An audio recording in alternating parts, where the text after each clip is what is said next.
If you didn't know this, as you probably didn't do if you were watching this video, you can restore the dislike ratio to YouTube with a very simple plugin for like Firefox, Opera, Chrome. If we just go to my old introduction video, we have 62 likes and we have dislikes, we don't know how many.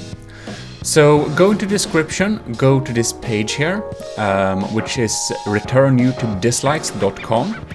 and then select your platform. And what this basically does is that the like and dislike ratio is still available online, so it fetches the data from something that's called an API and gives it back and just puts it back into your YouTube so you can see it. You don't even need to be logged in, it's not linked to an account or anything, so it's super simple.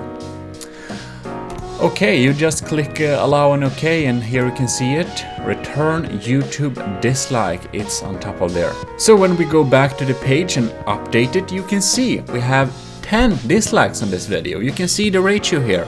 Just down here we have the dislike and like ratio, and it's just restored as it were.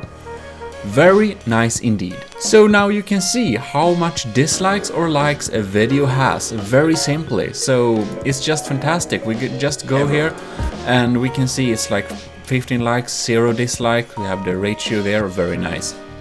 And of course it works for Edge, Opera, Brave, Chrome, Firefox and stuff like that. And you can also get the user script if you are not having one of these browsers, but I would recommend anyone to use Firefox. In any case, hope this video helped you and I'll see you in future ones. This is your host Jim signing out.